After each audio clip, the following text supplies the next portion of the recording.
Before we get into this story, tell me which country you're watching from. This one's a wild ride, the kind of HOA drama that starts with a Karen and ends with karma. So grab a drink, hit that like button, subscribe for more stories, and let's get into how one woman tried to ruin my renovation project, but ended up getting her own backyard destroyed instead.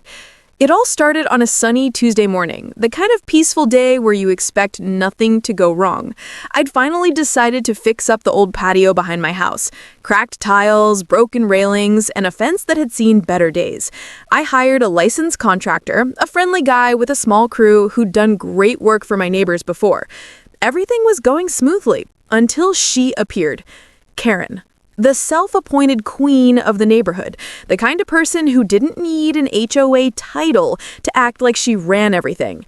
She was known for her constant inspections, her clipboard that never left her hand, and her uncanny ability to appear whenever anyone dared to do anything she didn't personally approve of.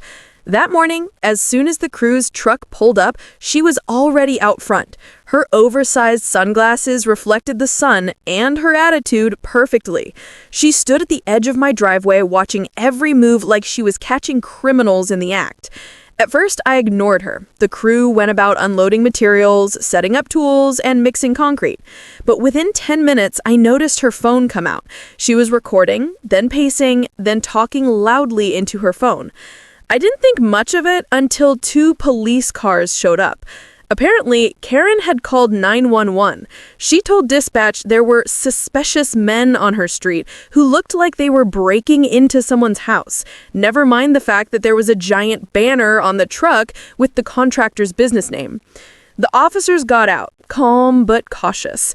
My contractor showed his permit, his license, and the written agreement we both signed.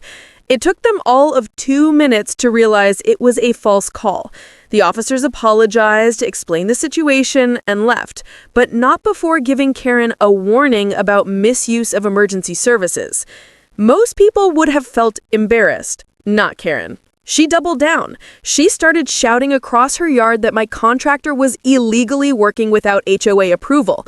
She even went as far as to threaten to report me to the HOA board, as if repairing my fence was some kind of crime. The next day, I got a formal letter from the HOA claiming there was a violation on my property. Apparently, Karen had filed a complaint saying my construction activities disrupted the neighborhood. I couldn't believe it. So I decided to play her game and play it better. You see, I'd lived in that neighborhood long enough to know Karen had her own skeletons in the backyard. Literally. Behind her pristine white fence was an art studio. At least that's what she called it. But anyone with eyes could see it was more like a giant storage shed. It was built right up against the fence line, no permits, no inspections, and well over the allowed height limit. And the best part? HOA rules strictly prohibited unapproved external structures. I gathered a few photos, nothing invasive, just clear pictures taken from my property. You could easily see the shed size and how close it was to the boundary. Then I went to the HOA office, calm and polite, and submitted a report citing the specific bylaw she was violating. I didn't mention her name at first. I just said there was a large unapproved structure behind a particular address. The board took note, logged the complaint, and promised to investigate. 3 days later, the HOA inspector arrived.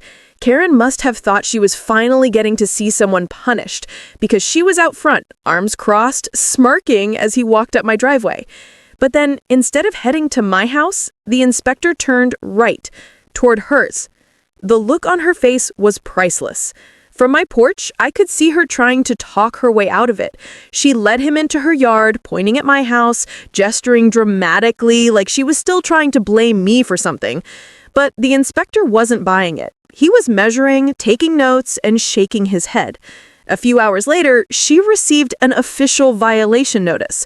Her art studio, which turned out to be a full-on illegal shed, was in direct violation of HOA construction policy, zoning laws, and even part of city ordinance due to how close it was to the fence. The penalty wasn't small either. She was fined daily until the shed was removed or brought into compliance. Instead of fixing the issue, Karen started sending angry emails to the board. She accused them of harassment, bias, and favoritism. But she didn't realize the HOA had photographs, timestamps, and clear documentation. The more she argued, the more evidence they collected. A week later, she escalated things again, this time calling the county zoning office, claiming retaliation and demanding an investigation. That backfired spectacularly. When county officials came out to review her property, they discovered not just one violation, but several. The shed didn't meet safety codes, it had unapproved electrical wiring, and it was built partially over an easement. That meant the city had full authority to force removal. When the order came down, she was furious. She tried to appeal, but every complaint she had filed against me and others came back to bite her. The officials found records of multiple nuisance calls, false police reports, and harassment of contractors. It painted a clear picture. She was the neighborhood problem, not the victim. Within 2 weeks, the shed had to be demolished. I'll never forget the sound of the construction crew hauling it away, the same kind of crew she once called the cops on. Her perfect backyard was reduced to bare dirt and broken boards.